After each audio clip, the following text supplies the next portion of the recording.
Eli Lilly is one of the largest pharmaceutical companies in the world, and they recently announced that they would be buying a psychedelic drug company for $2.8 billion. The company is called AtaiBeckley, and it was founded by a guy named Christian Angermeyer. And for years, this guy has been out in public saying that he thinks that psychedelics are a good way to keep the masses functional in a world that is becoming increasingly miserable and unlivable, mostly because of billionaires like him. I guess he's looking for something like the soma chemical from Brave New World that allowed people to just tune out and forget about their anger with the society that they were living in. This guy's also good friends with Peter Thiel, who's been heavily investing in the industry as well. So with all the people that are involved in this and the political goals that I know them to have, it's very hard to get excited about this, and I have a lot of concerns. To better understand what's been happening in the psychedelic industry and the impact that it's been having on psychedelic culture, I spoke with Psymposia, a group that's been warning about this corporate takeover for years. Hello, today I am joined by Psymposia, a psychedelic advocacy group. I hope I pronounced that right. Got the bio right there, but I'll just allow you to introduce yourselves and talk a little bit about Psymposia and the goals, and then we'll get into what is happening with the psychedelic movement in general, what has happened in the past decade, and also the corporate takeover that's currently taking place. But I wanted to start with the introductions, and I guess we could go around starting with Russell. Yeah, sure thing. Thanks for having us, John. I'm Russell with Psymposia. Psymposia kind of has a lot of different lanes, and one that I've been very involved with since about 2016 was our reporting beats and doing some journalism and editing through Psymposia. One of the big projects that I kind of helped kickstart with the nonprofit was our corporate beat, so kind of covering the development of the corporate pharmaceutical space in the psychedelic industry. Let's see here. My official role with Psymposia is editor of politics and ecology. I'm an academic by training, background as a plant evolutionary ecologist. I've got about 6 years experience teaching undergraduates about psychedelic drugs. And yeah, that's me in a nutshell. And yeah, I'm Neşe. So it rhymes with paper mache is what you remember how to pronounce it. It's not intuitive based on the spelling. And I've been working in the psychedelic field as an academic since 2010, so 15 plus years now. And I have been studying for a long time psychedelic literature. That's my original interest and trip reports and that sort of thing. But over time, got involved in launching also psychedelic ethics, adjacent to the psychedelic medicine space, and also have been involved in qualitative research. So looking at patient experiences of psilocybin in clinical trials. So first, the psilocybin for cancer anxiety at NYU, and then more recently, psilocybin for smoking cessation at Johns Hopkins. So yeah, I have a lot of psychedelic humanities, I guess you could say, hats. And as far as the description of psychedelic advocacy, it's somewhat true and somewhat not true. Because, yes, we all started, I describe myself as a reformed psychedelic cheerleader. I used to be kind of on the bandwagon of a bit of the psychedelic hype. And then over the years, as I started getting to know more of the space and seeing what was going on in it, I am now much more cautious. So I'm still I love, and I'm super essentially dedicated my life to studying psychedelics. Obviously, I'm not anti-psychedelics, but there's a lot of shadiness afoot that really matters. And so I can no longer, I don't endorse the field as a whole. If I could just add to that, I think that an umbrella we're all comfortable sitting under at Psymposia would be psychedelic harm reduction public educators. So there is, with harm reduction, an understanding that people are going to do whatever it is that they are going to do. And that includes taking psychedelics at everything from the microdose to the test pilot range. And if there are permanent effects from that, we'd like to reduce those if they are harmful effects. Yeah. That's awesome. And I think that's a really good place to kind of start too, because I have been on a similar journey. Obviously, like, psychedelics are a part of my life, been a very important part of my path. But,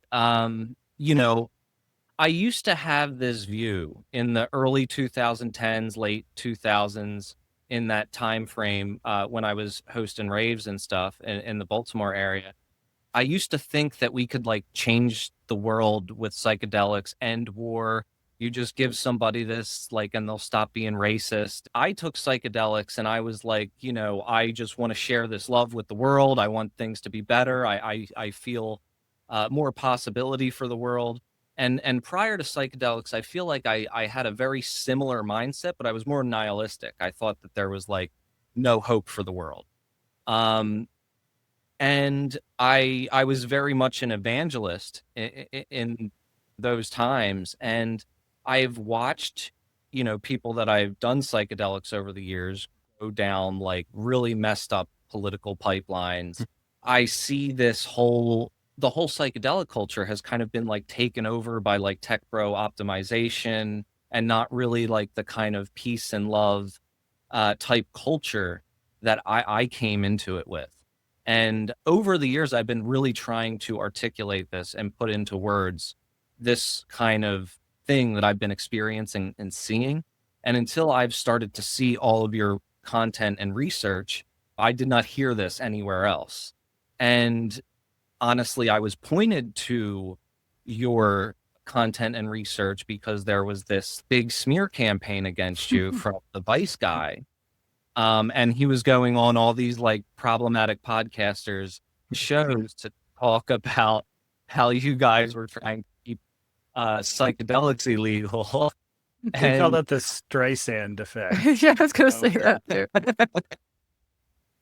So I saw what you were actually putting out there, and I realized it was grossly mischaracterized, of course, and it felt weird too. So I think we should probably talk a little bit about that and just what that experience has been like, how that started. And also, from what I understand, this was just from your harm reduction perspective, you were trying to make sure that studies that were done were safe and that there was some kind of potential cover up going on there. Yeah, definitely. And I think we can speak a little bit to that whole saga of around the like Lykos MDMA application rejection, which was sort of what we got smeared for as and scapegoated as like the reason for the rejection of. Grounding a little bit more even in the Vice guy who turned you on to our content, that would be Hamilton Morris of Hamilton's Pharmacopoeia. I just think grounding in some context around him is important too, because he did go on this large scale smear campaign against us.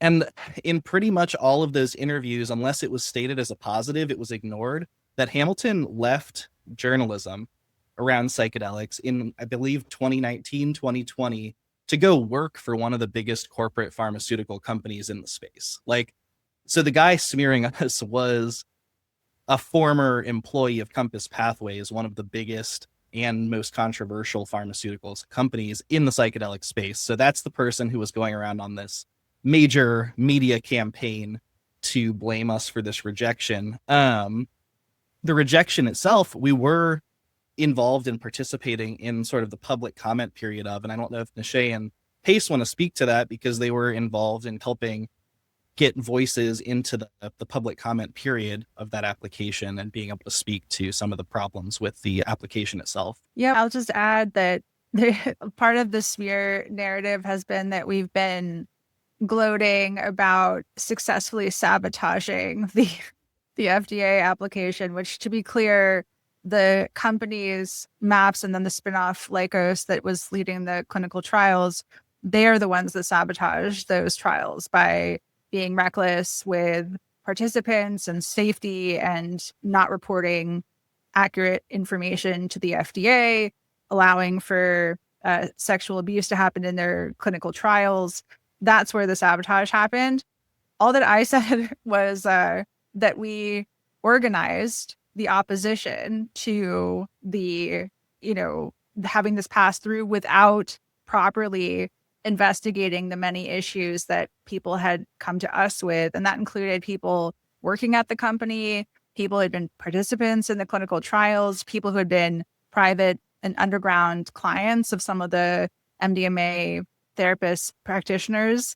And so we were just saying that this needed to be looked into. And organizing is a very normal thing to do on the left. For nonprofits in general do this all the time, where they may, there is an important piece of legislation coming up or whatever it is, and they will let their listservs know, like, hey, there's this opportunity to share your voice and to have your perspective heard.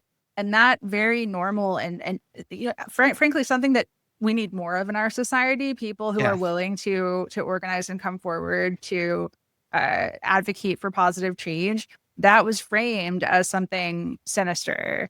And the other piece of that was that Russ was alluding to was that we had submitted Pace and I and some other folks, most notably Megan Buisson, who was my co-collaborator through all of this, and also just brilliant academic, but unfortunately was abused in the clinical trial herself and very bravely came forward. She was the original whistleblower and the one to first say that there was something wrong with the therapy model that they were using in these clinical trials.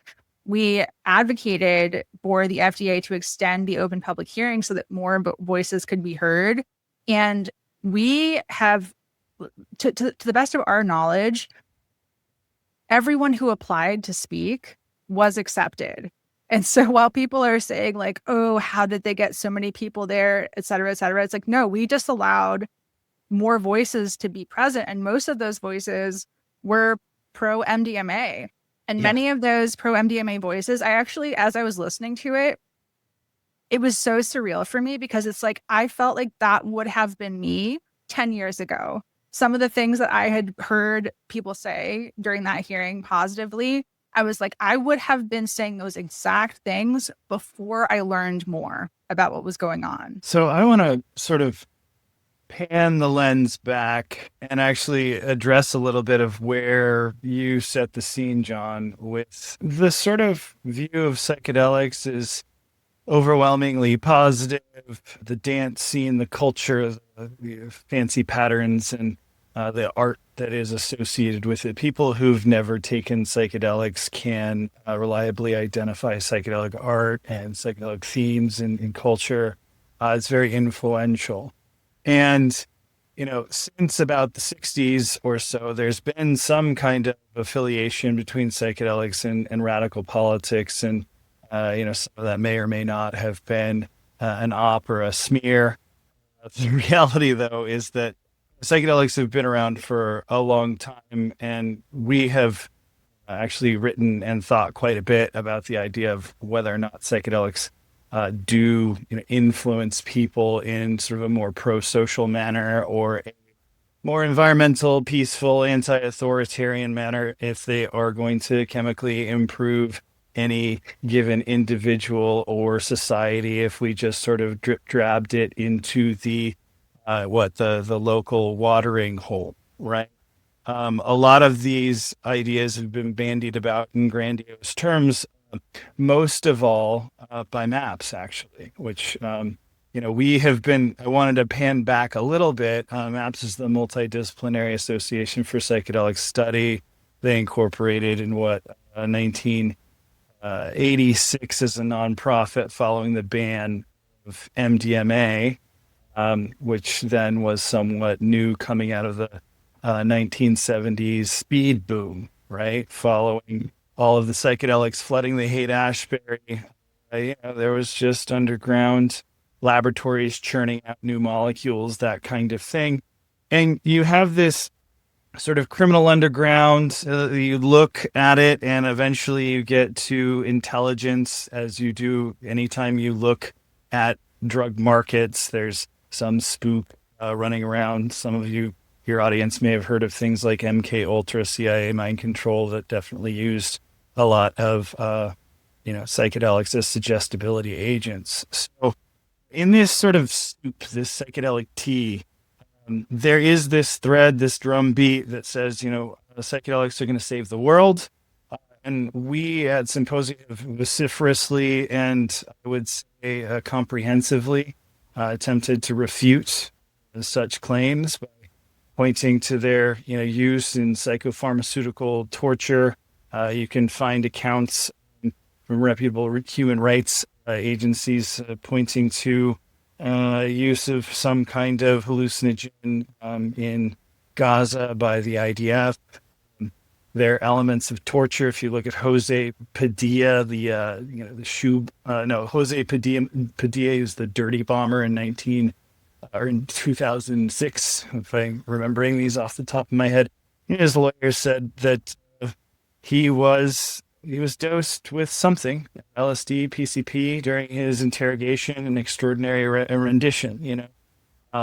So there's always a shadowy side to psychedelics, and there's always the peace and love element, and there's also a lot more weirder and interesting and culty elements to these drugs. They don't pin down very easy. They're a kaleidoscope, a funhouse mirror, but they're not a solution for any given problem, in my opinion. It's about how you use it. I agree, and I'm not sure how much of it was like the naivety of my age, or it was like the time that we were living in that made me so optimistic.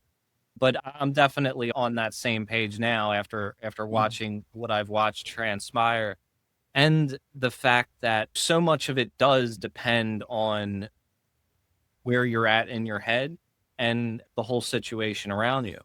And I think that these are states that people are in that are extremely vulnerable.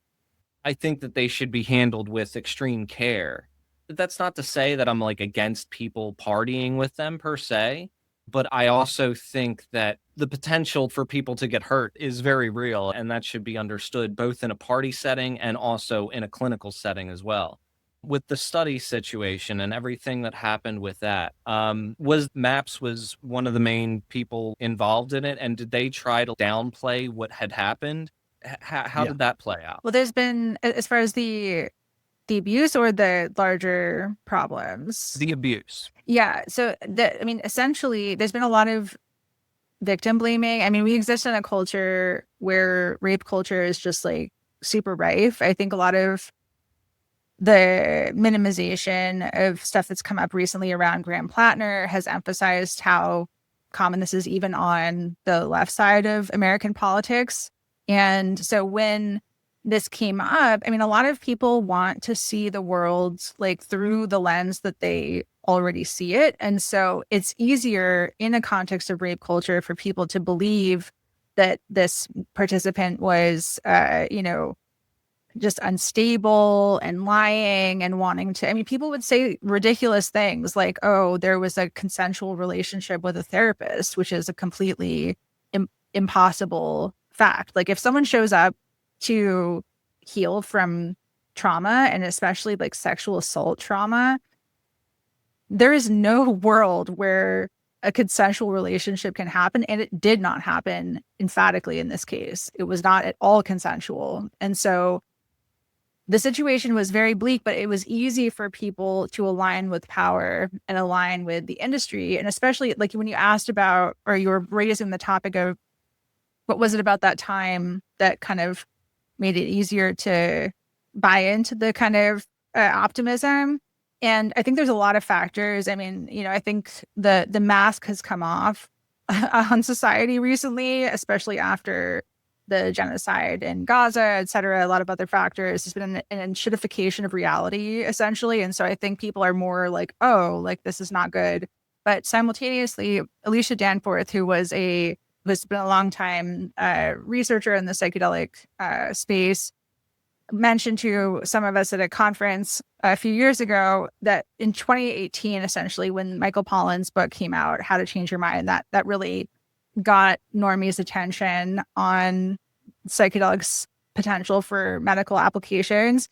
She described that as the eye of Sauron turning on, and like seeing like psychedelics, and like there was this big encroachment and takeover, as you mentioned before, of the entire space by these, Peter Thiel tech oligarch, techno-fascist interests. And because of the dominant ideologies in psychedelic culture, there was no immune system for that, because a lot of people are vibes based. I mean, vibes can be good, but if you are judging everything based on just whether something feels good, that it's true, you're kind of at the whims of the powerful, and you're not, if you're not grounded in like a material analysis of what's going on. And so a lot of people, as the broader conspirituality discussion has been noting, a lot of these more hippie type folks have been going down this right wing rabbit hole pipeline. Well, so I really wanted to speak and stop a little bit on this like rape culture as being pervasive. I think, in terms of the Epstein files coming out, I mean, it's there's no arguments anymore, as if there was to begin with, if people were paying attention to these sorts of things, or listening to, well, women or anybody vulnerable in life.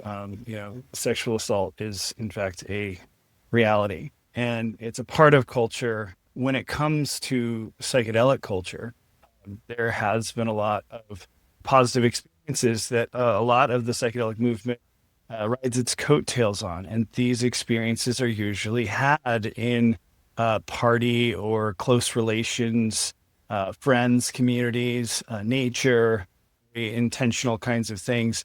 But, John, you mentioned your experience in the rave culture. I know a fair bit about, or spent a fair bit of time in the party scene as well. And, the history of raves is inclusive of this sort of ethos of plur, of the peace, love, unity, and respect. And this was not like a law. There was no plur police. It was an expression of aspirational values. I guess it was, what was it, DJ Johnny Bones, Brooklyn Speech is where this comes from. And it, in many ways, was an acknowledgement of the vulnerable, delicate, co-created space that raves represent. A rave is not a place with, the VIP lounge, at least not the ones I like to go to. It's not a place that has, sort of a tiered access, or again, at least not the ones I like to go to. They can be quite horizontal. They can be, 80 people in a forest with a subwoofer. And in those communities that are continuous with, real people that you might be accountable to, something like plur can work as something like a lodestar, as an aspirational goal that people remind each other of. I'm reminded of the Juggalo gathering. Was it the gathering of the Juggalos, where violence, which does happen, is shouted down with the chant of family, and it's not perfect, right? But it is culture, and it is a cultural response to the states of vulnerability and confusion and real emotional processing and epiphany that naturally emerge from psychedelic states, especially with trance-inducing thrumming music and sensory overload, and ideally, fun and pleasurable, consensual encounters between people who are there on purpose. It's when these people took their experiences from that and said, wow, it'd be really great if we curated this to cure people's mental illness so that we could get the normies on board. And again, no relation to Psymposia's normie. This is normie with a small n, as in the normal folk.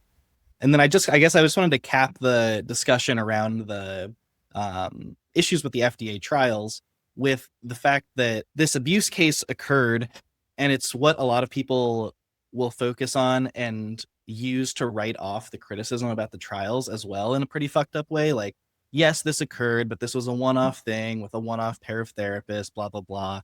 And that's problematic in itself, but it also, in the sort of smear campaign that's been leveled against us in the wake of the rejection, it has also been this kind of fixation point where people will focus on writing that sort of thing off without ever consulting the actual complete response letter that was released about why the trial actually failed, which included issues with the protocol and issues with reporting of adverse events. Like, we came to the FDA saying that we had been hearing reports that the company itself was not reporting specific adverse events that they had agreed to report and things like that. And that was something that was verified and found at different clinical trial sites by the FDA itself, as well as numerous other reasons for the actual rejection. But the community at large, the industry at large, generally rather focuses on scapegoating us as some kind of leftist sabotage group that came through and made the application fail, but it failed on all of its merits, and that's public information that anybody can see, and most people just choose to ignore. Yeah, and maybe could I jump onto that real quick, because something else to mention is, like, it wasn't just this one case. There were a lot of other problems, and some of them were very bad, and just like they're not public because there were people who were involved who were not wanting their full stories to be out, in part because of seeing how Megan had been completely smeared and victim blamed, etc. Like, who would want to put themselves through that if they could avoid it, especially if they've been through stuff, been through BS before. So like we saw with the Plattner situation that I mentioned previously, where it's like the initial New York Times reporting, in that information vacuum, it was very easy for people to believe that this was just a smear campaign and that there was nothing else there, and they were over sensationalizing things. And then a later story came out from Politico that said, actually, there was this really bad thing that happened.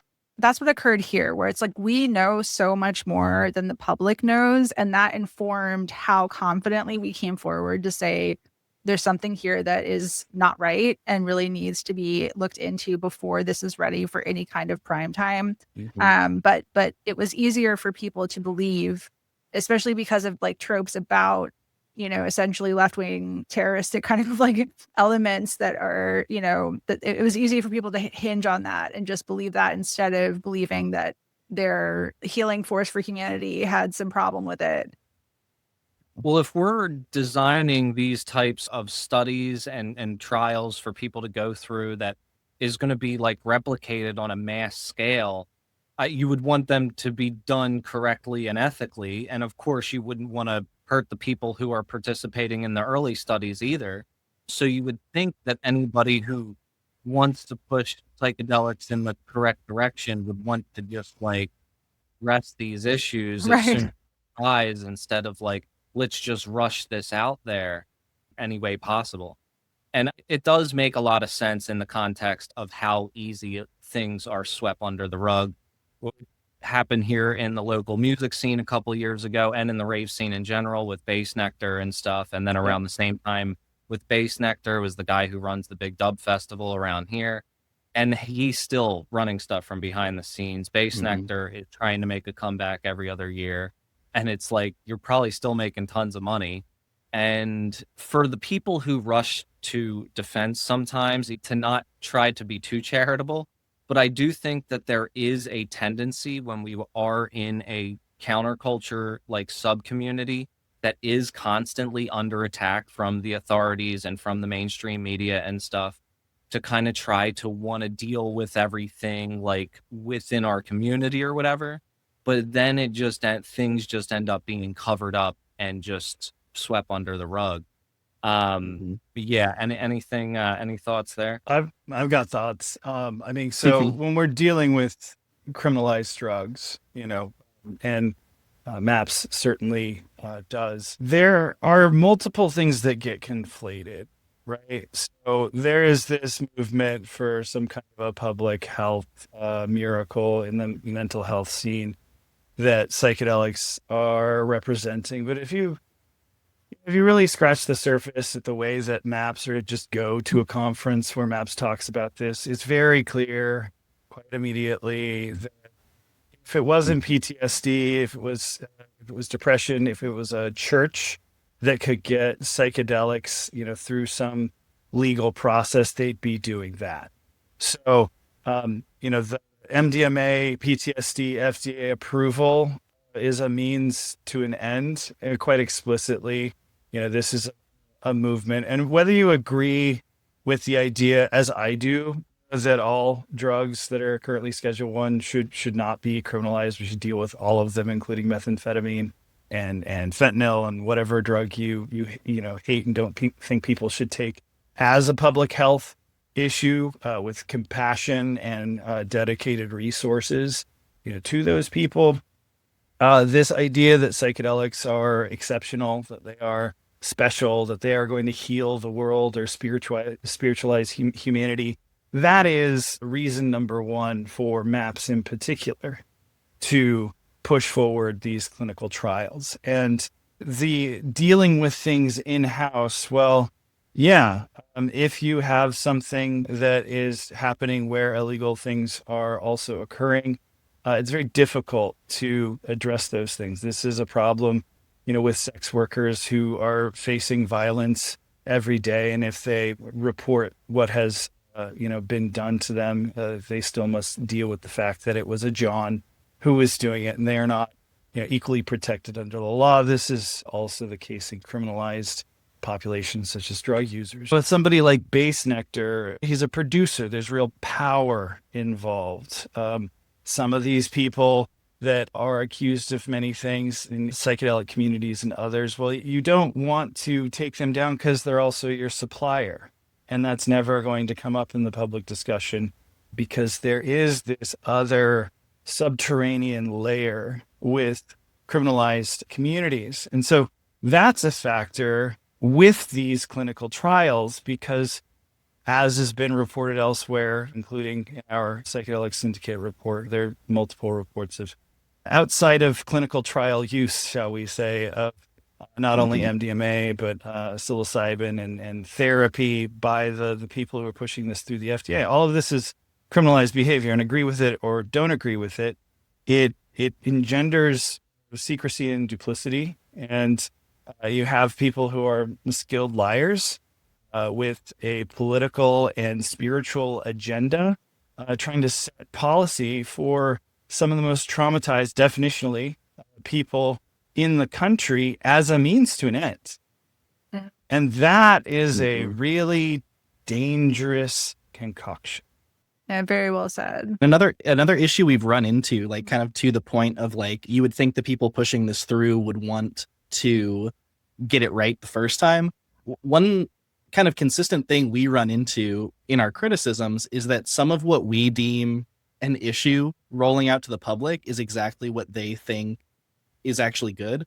So one of the kind of underreported adverse events concerns we had was that prior to the FDA kind of determining whether they were going to accept or reject it, the CEO of Lykos Therapeutics was talking about things like needing to teach the FDA that suicidality was a potential part of the process of getting better with psychedelics and things like that. And that if there was suicidality involved in the process, but things sort of turned around and got better, maybe that was an adverse event that didn't need to be stressed to the FDA or things like that. The FDA needed to be taught that those potential side effects of the drug were part of the process and that these are different categories of things than other drugs that the FDA might have dealt with before. And so it's like, yes, you'd think they'd want to get it right from the start, but they're also working from these points of view that are very non-standard in terms of what the FDA would be dealing with or how you think people would want to roll this out in general.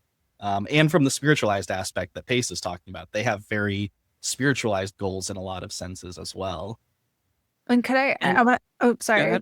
No, just please. to speak to because there's been a lot of confusion in the field about this, like, because the FDA cited the fact of like they didn't report positive adverse events and they were asked to.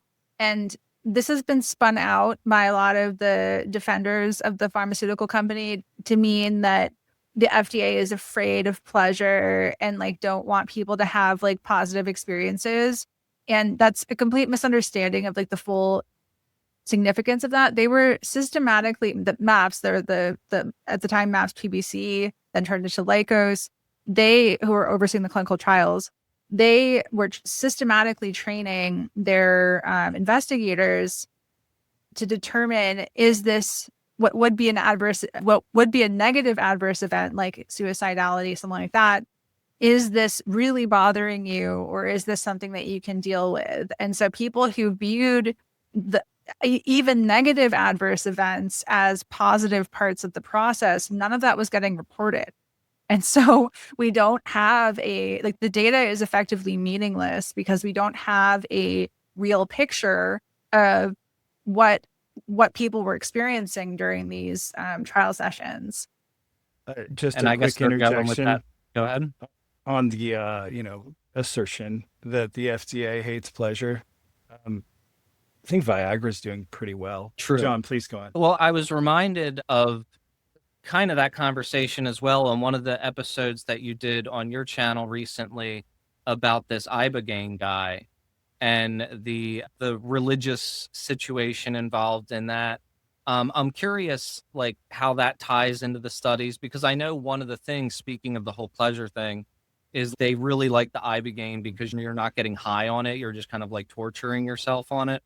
And the thing that I was going to say was, I guess in that study, they're going with the old trope that there's no such thing as a bad trip, or that whole line of thinking, which I used to think that until, I had a drug dealer try to scramble my brain because I wouldn't let him sell stuff in my parties anymore because I was going to be writing a book about the government and I wanted to get out of the game. So after that experience, now I'm very, very selective about who I trip around and stuff. And I definitely believe that there are some that can leave lasting negative impacts on you. Yeah. The Ibogaine point in specific, that's Bryan Hubbard. He's the director, founder of Americans for Ibogaine, I think is who we're talking about there. He's been kind of the face of this, what's become almost like a right-wing Christian nationalist movement to embrace psychedelics and Ibogaine in specific. And it's largely been characterized as a drug that people within Christian nationalist, Christian communities can glom onto in a way that they couldn't to ecstasy, LSD, things like that might just give you an upswell of incredible ecstasy or whatever. Instead, it's this trial through the valleys of hell or whatever to get to the other side is sort of how they can frame it to these communities. And that's why Ibogaine we're seeing kind of being picked up in these right-wing spaces very much so. We've already seen it. Okay. So if you're wondering, are we stepping out by making these claims about a Western African shrub to atypical psychedelic? It's not like a 5-HT2A agonist like mushrooms or LSD. It lasts, a very long time, maybe 24 hours or so, even longer if you're talking about all of the effects from a flood dose. This is going to be the next evangelical movement. Well, we already have a rapidly growing, mostly Christian syncretist global ayahuasca phenomenon. Churches that are associated with the worship of Jesus Christ as a personal savior have been growing in Brazil since 1981 in terms of official government recognition. These are some of the only churches that have official U.S. government recognition, where the DEA is granted União do Vegetal or Santo Daime, both Brazilian ayahuasca churches with a Christian bent. There is no barrier between the use of psychedelics and Christian worship. However, there really does seem to be something about those for which you sort of suffer for that seem to be more amenable to a Christian ethos of self-flagellation. You throw up quite a bit on ayahuasca. Incidentally, it's pretty common to throw up on peyote. You have the Native American church, which was explicitly an attempt by missionaries to sort of make a compromise with the heathen indigenous peoples. This is not new, other than who is doing it, the combination with this different drug and the explicit targeting of veterans as the population to be saved, right? Which which is another one of those angles where it's like, justifies it to the normal world or whatever. Yeah. And I mean, MAPS has made this as a centerpiece. It's like, brand proposition. Hey, we are going to fix the ills and harms of warfare by taking one soldier at a time. After they do the killing. Yeah, it sounds nice until you really start to look at it. The people involved with this Ibogaine thing, they were involved with Joe Rogan and the White House and stuff like that. Am I getting that correct? Bryan Hubbard was standing behind Trump when the executive order was signed. Yeah. I mean, incidentally, we spent some time while we're on that topic, quite a bit of time actually, refuting a lot of the mass media assaults against us post FDA decision, post FDA advisory committee vote, where there was a vast media apparatus trying to scapegoat Psymposia and really intimidate Psymposia. And just could you would you say it sounds conspiratorial, but can you just emphasize this is why we wrote a 200-page report, which at this point might not actually absolve us of conspiracism. There's quite a bit of graphomaniac conspiracy theorists out there.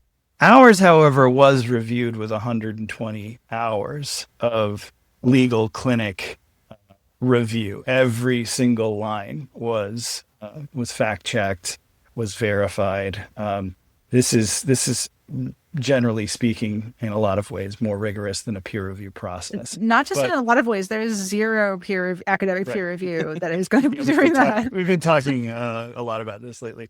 So we stand by every word in this report that we wrote called the Psychedelic Syndicate, how Silicon Valley used veterans to hijack the psychedelic industry. It consumed quite a bit of Symposia's time and resources as we somewhat went into stealth mode, apart from a few statements here and there, like when the New York Times writes an entire insane hit piece, you do have to poke your head up and respond.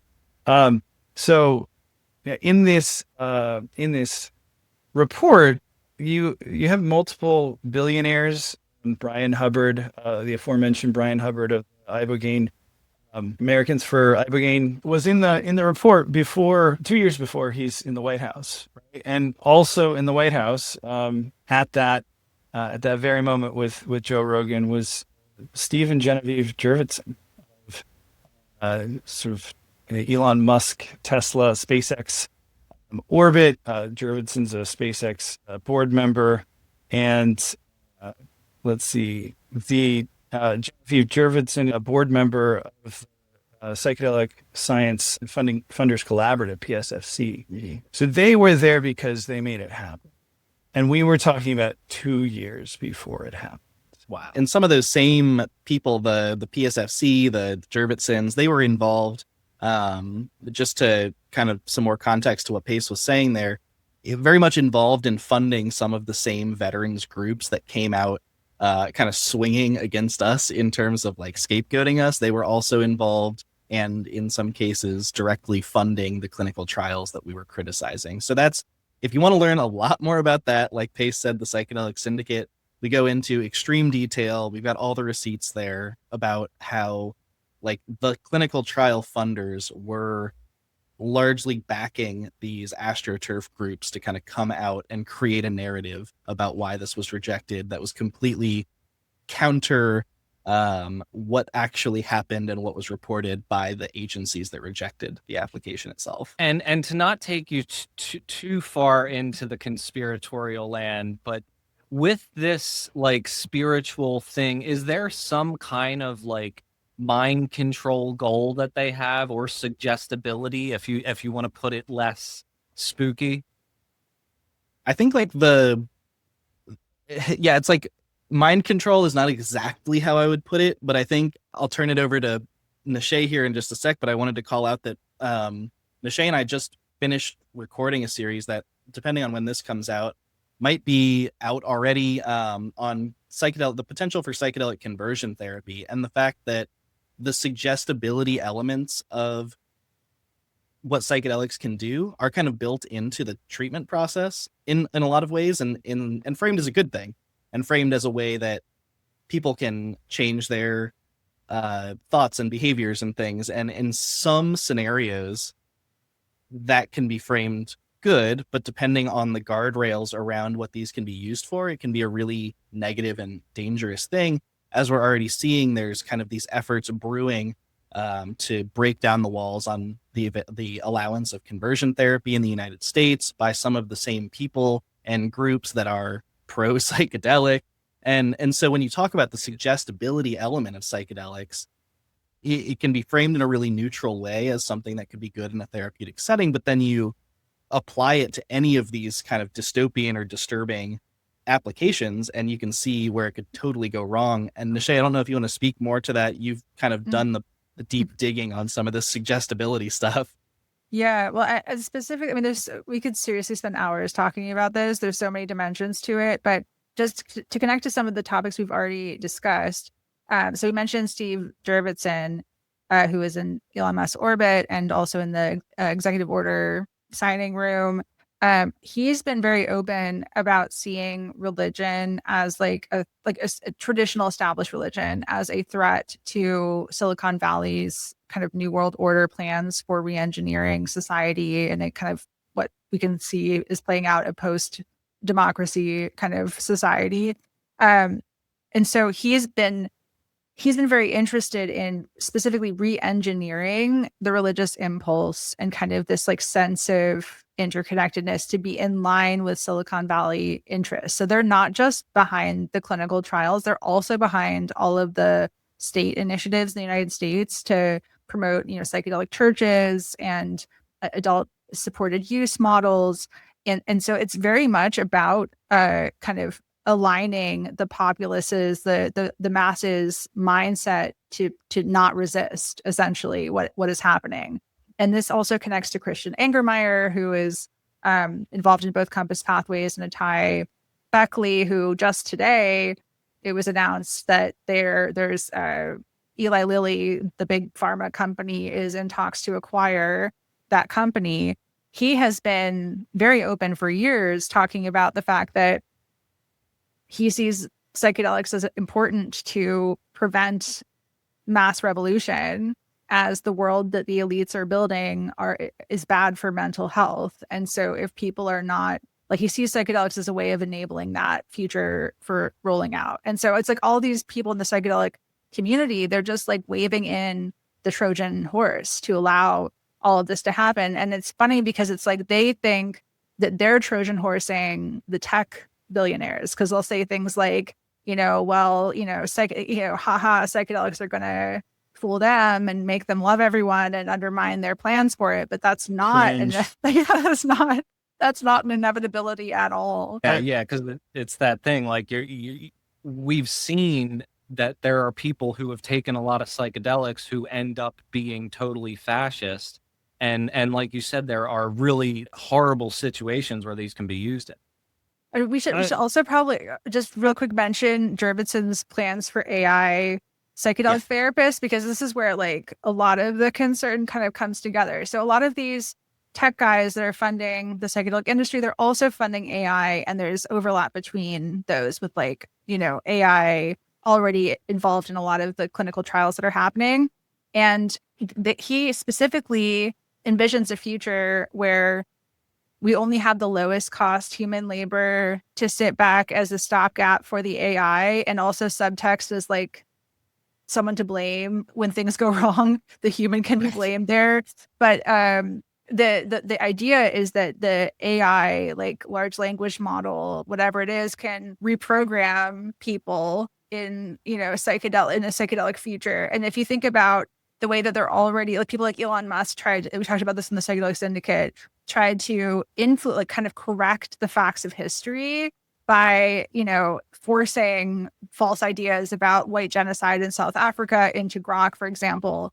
The possibilities here are very concerning, because it's like, then you can take what the acceptable, like what healed means is determined by the most powerful to be in line with their interests, and then they're able to use technology to exploit suggestibility enhancing substances to steer people in that direction. I find that very dystopian.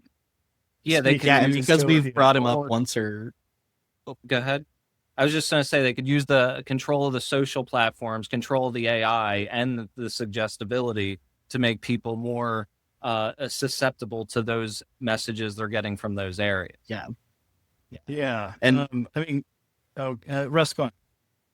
I've got something really short, but I just wanted to say, because we've talked about him a few times, I know we kind of gave a little brief who is Steve Jurvetson, but I know not a lot of audiences are familiar with him, so I'll just reiterate. He's like a SpaceX board member, considers himself one of Elon Musk's best friends, and he's involved in XAI, the company behind Grok. So like, this is a dude who is a billionaire, is involved with some of the most problematic billionaires in the world, and is already involved in AI platforms. So like, it's not just like this empty speculation necessarily either. It's a very concerning prospect. And if you're not familiar with Steve Jurvetson, just go look into him. He's a strange billionaire who doesn't always get a lot of press, but he maybe should get more than he does, just based on some of his ideologies. Sorry, Pace, go on. No worries. You guys are really teeing me up for what I was going to say anyway, which is perfect.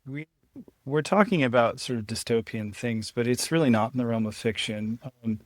Steve Jurvetson's musings about influencing Grok or the need for AI therapists to make this whole business model work. It's not just fiction.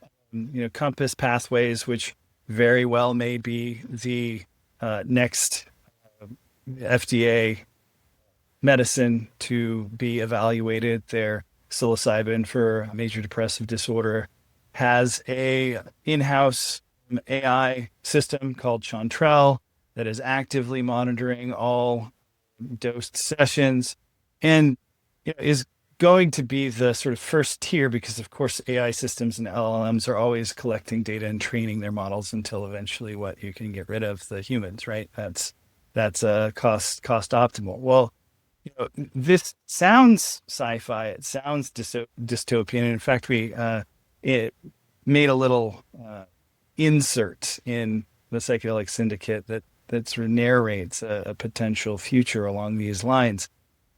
That said, you have these guys like Elon Musk and Jurvetson who you draw from sci-fi to argue for a bold new future, whether it's rockets in space or autonomous robots and such. But it's been observed by people more quippy than me that these folks take exactly the wrong messages, from these fictions. Peter Thiel thinks that Sauron was a good guy, a bold industrialist. Like, somebody said something like, we're going to finally build the torment nexus from the classic sci-fi novel. Don't build the torment nexus, and that's kind of what we're seeing. I mean, and it's this idea of suggestibility, as psychedelics as being suggestibility agents, meaning they allow your rational defenses to lower, and for you to accept information uncritically,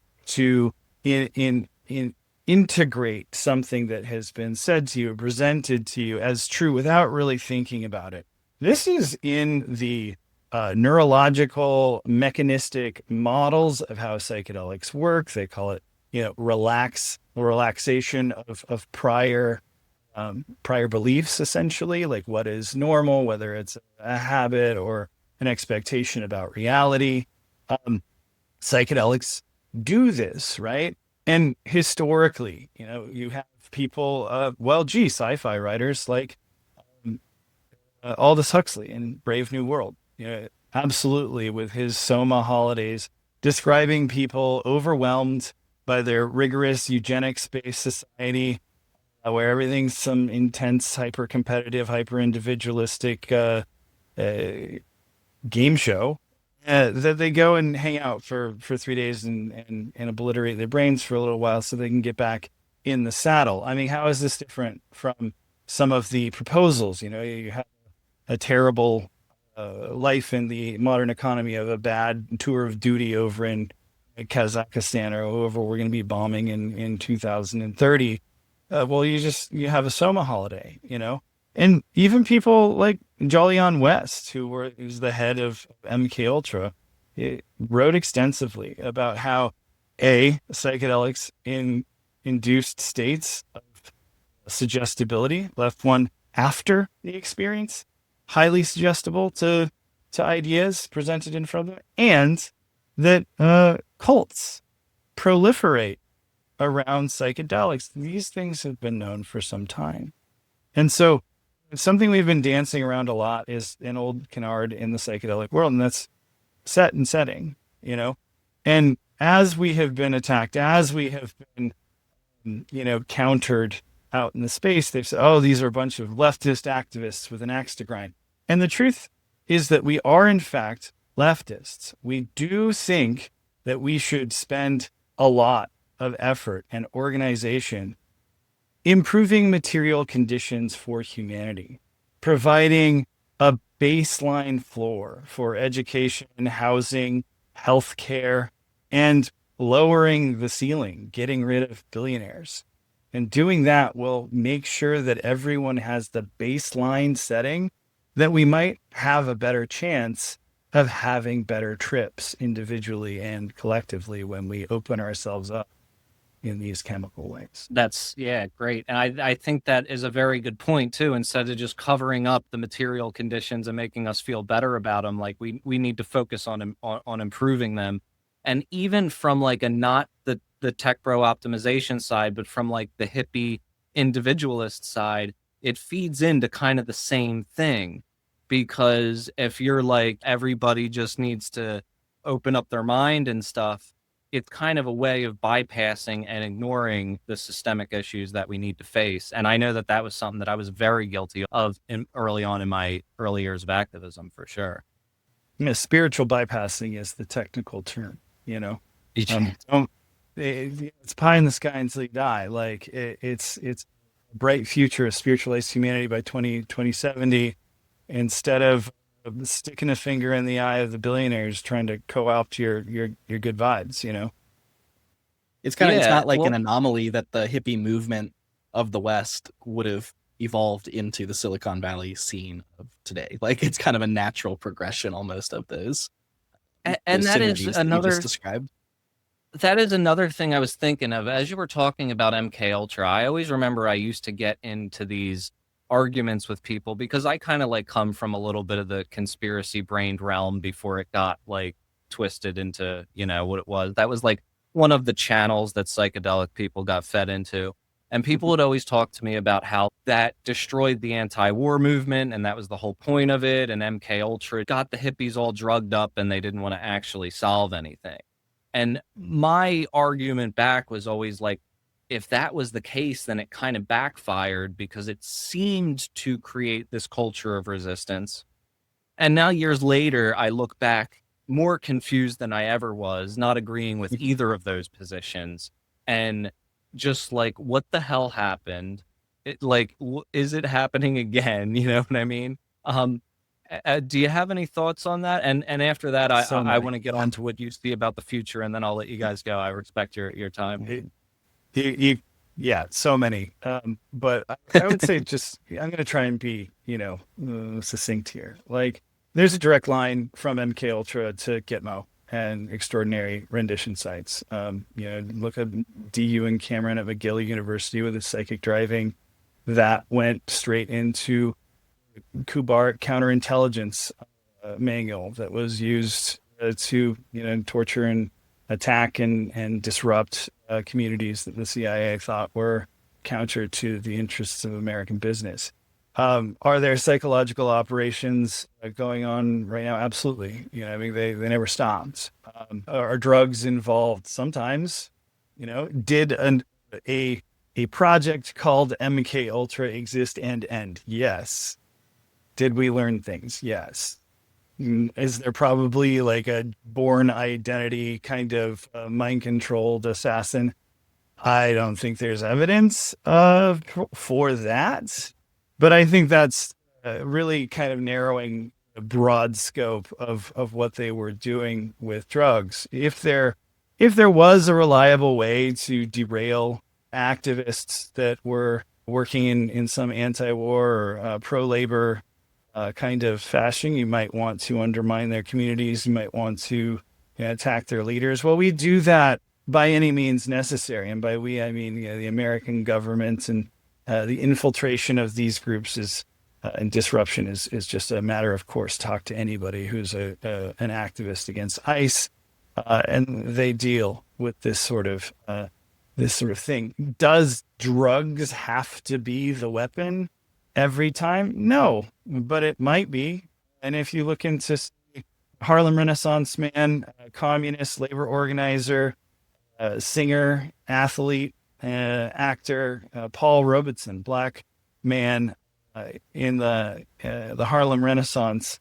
He was over with the striking miners in the UK, singing labor songs in the 50s, and he had a mental breakdown that included visual hallucinations at a party.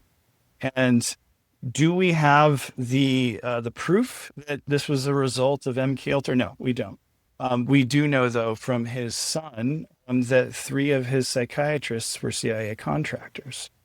It's a deeply unsatisfying topic to try and get definitive answers about MKUltra, but the lesson of MKUltra is that we need to be very, very skeptical of clandestine operations.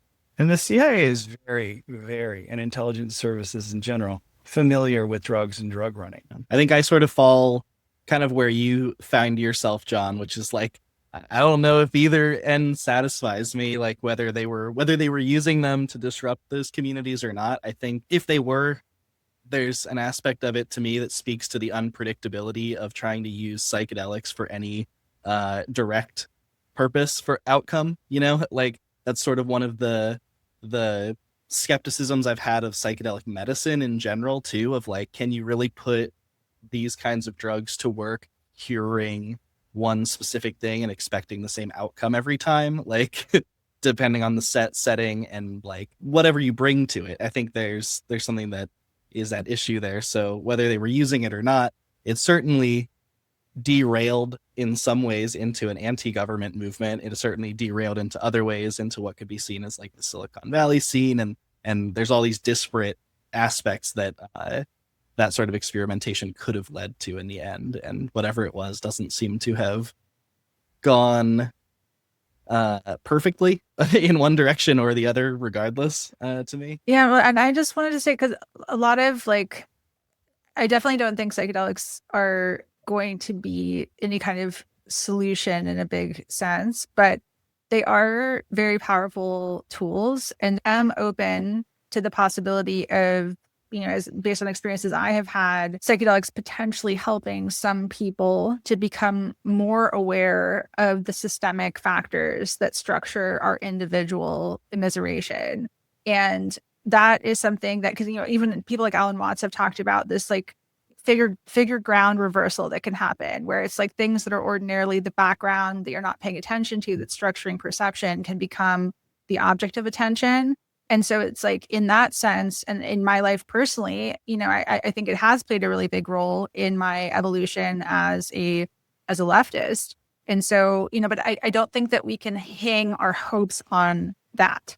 I think that, and there's a lot of things to be cautious about, because, sort of like a ring of power dynamics, where it's like people start to get attached and then start to not notice the ways in which they are bypassing and making excuses and looking the other way when the most vulnerable people in society are being framed as acceptable sacrifices. And so you have to remain very vigilant. And I think that ultimately there's that, phrase, I think from the Bible, like, you know them by their fruits. It's like, if you are ending up aligned with fascists, you are on the wrong side. Like it doesn't matter how you got there. It doesn't matter your justifications for it. Like that is a clear signal that something has gone wrong for you and your, use of your energies. I tend to agree. I think psychedelics, no matter what you think of them, are reliable agents of transformation and plasticity. I think that, they, no matter what, are going to cause a dramatic and radical shift in perception, which is not really like anything else and can cut through quite a bit of entrenched thoughts and beliefs and patterns, albeit usually temporarily. And what comes next is very sensitive to what kind of support a person does or does not have. So with all those caveats, yeah, of course, psychedelics are powerful and at some level a baseline libertine. I certainly want us all to have nice things. I just don't want, the things on the top shelf to come crashing down catastrophically on all the little babies' heads. Like, can we have some education?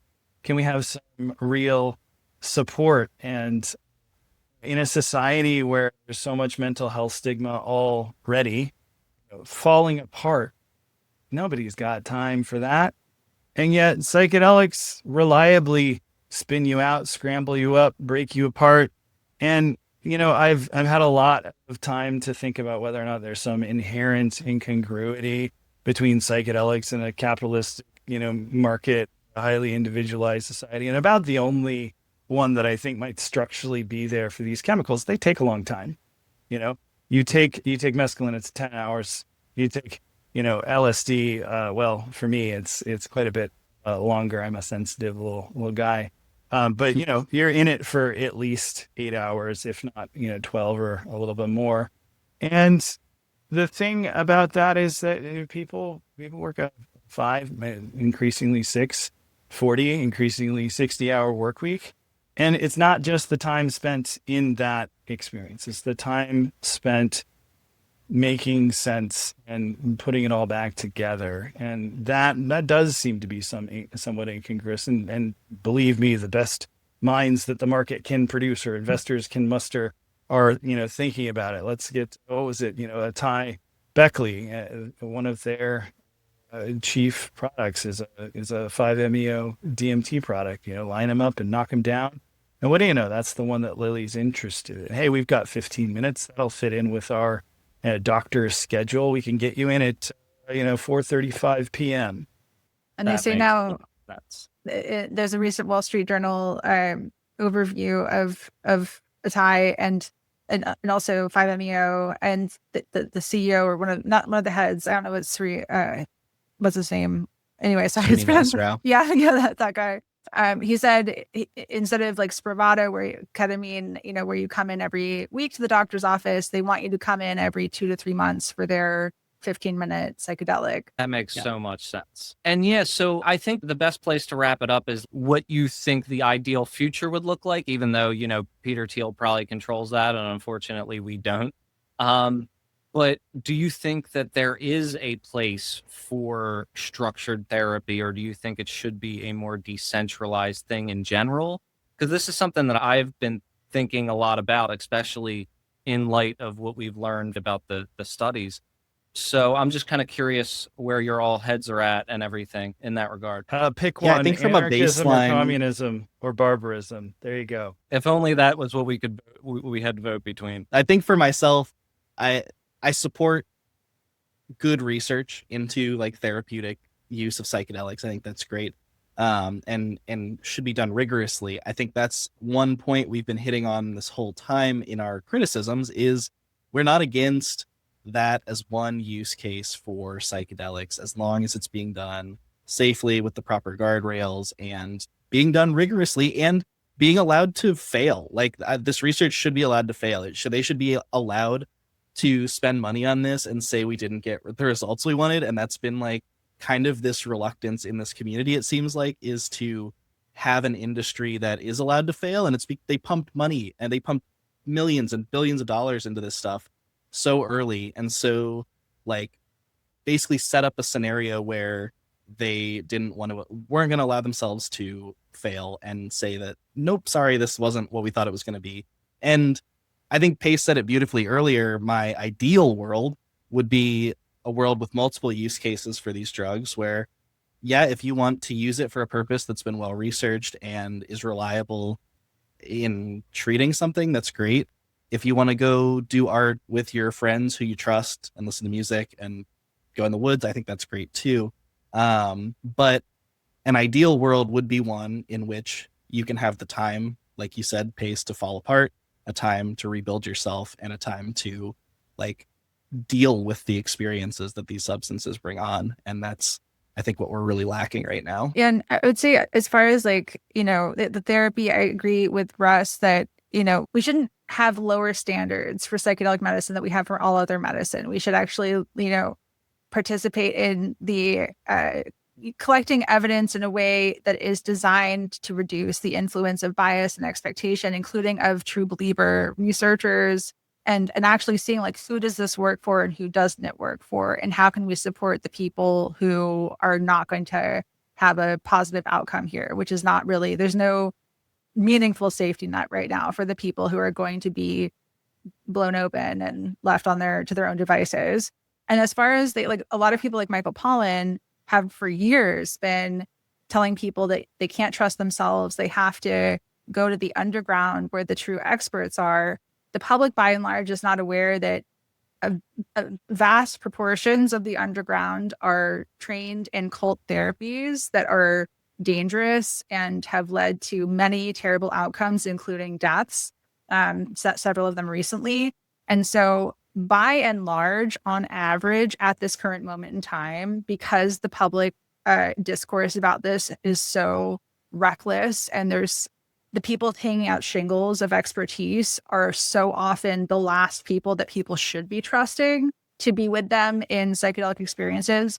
On average, I think people are better off in experiencing psychedelics in their existing strong relationships with people that they love and support them already.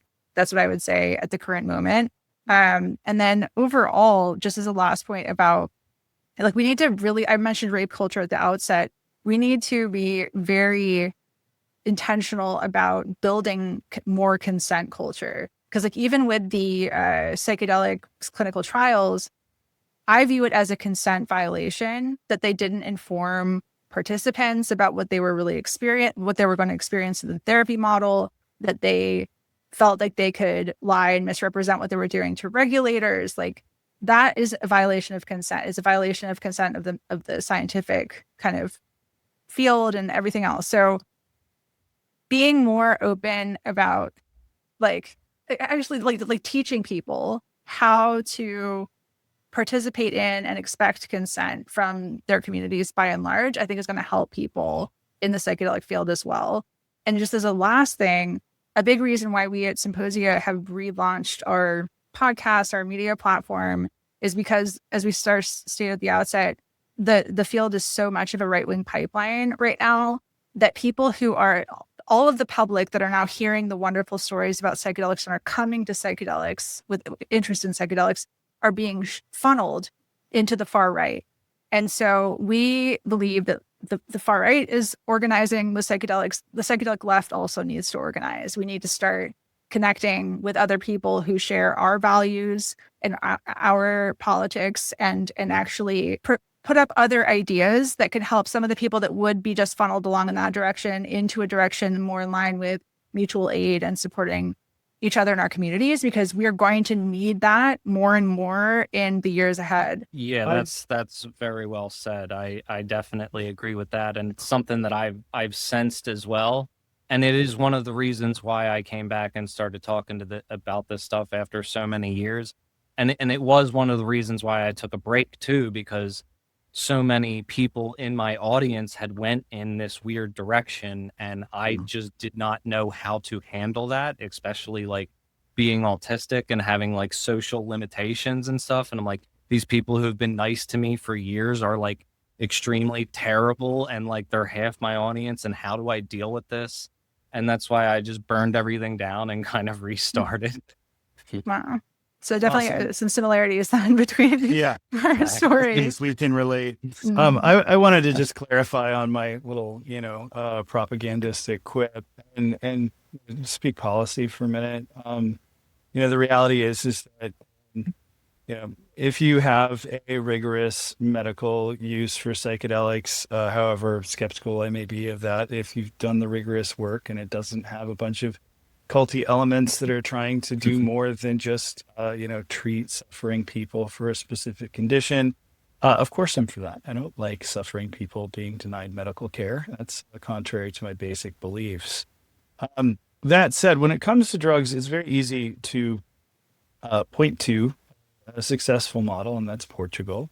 And Portugal has had full decriminalization of all in the United States Schedule I drugs since like 2001. And they did so in response to a public health crisis where AIDS, HIV infections were ballooning at a terrifying rate, thousands of new cases in a very small European country. And half of those cases were coming from IV drug users. And so they radically shifted everything. And they said, we need to meet these drug users. We need to provide them with clean needles and education so that we can directly deal with this public health crisis. And so we need to treat drug use as a public health issue because it is. It is a source of this crisis that has gripped this nation. And they did. They decriminalized all, personal possession and use. Being a drug dealer remains criminalized. You're not allowed to be openly doing drugs, although there's sort of a gray market understanding that, say, I don't know, at Portugal's Boom Festival or many outdoor sorts of gatherings that people are going to do what they do. And because they're not decriminalized, or they're decriminalized, drug checking facilities work better there. It is a model that works. Are there, multi-billion dollar startups that are thriving in Portugal? No. But can people have nice things in Portugal? Yeah. And they can also have the support that they need to experience it. Well, in Oregon, I'm from Oregon, we tried with Measure 110 something like a Portuguese model. And for a while, all drugs were decriminalized. Personal uses were defined for everything from methamphetamine to fentanyl. But, Portland, Oregon, for instance, has a pretty bad homelessness issue, or rather an issue of unhoused people, because there's a lot of billionaires and hedge funds hoarding shelter. And so I don't know about you, but I tend to, do drugs, illegal alcoholic beverages and nicotine patches all over my body, in front of the mirror in my home, like a normal person. But, if you're unhoused, you can't do that. Right. And so drug use on the street became the bête noire, and the Democratic governor of Oregon, through executive order, undid it. And the thing is that, just to put a final sort of socialistic point on the whole thing, Portuguese drug policy exists in Portuguese health policy. There's socialized medicine in the EU, and it's not quite the same. I'm not an expert on housing policy there, but they don't have the sort of abject homelessness that we do in the shantytown America of the 21st century. Well, and just as a last point as well, so speaking of Baltimore, I just this week read Emma's, which is a really cool bookstore community space in Baltimore. They were just talking about a book, Engineered Conflicts, this week in their newsletter.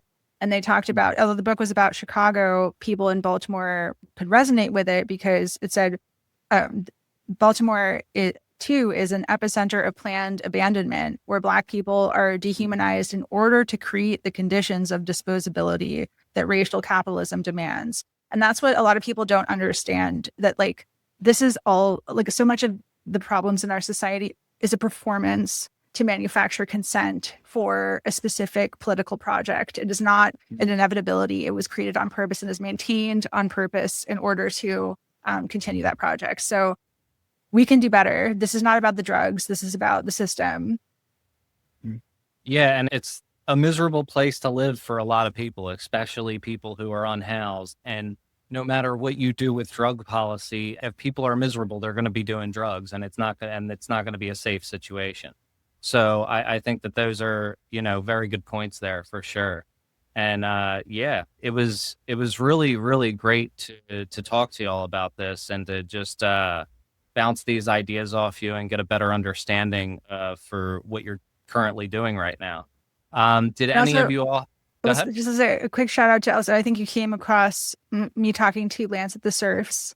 Yeah, I did. Video. So quick shout out to them as well for having me on and kind of encouraging this conversation.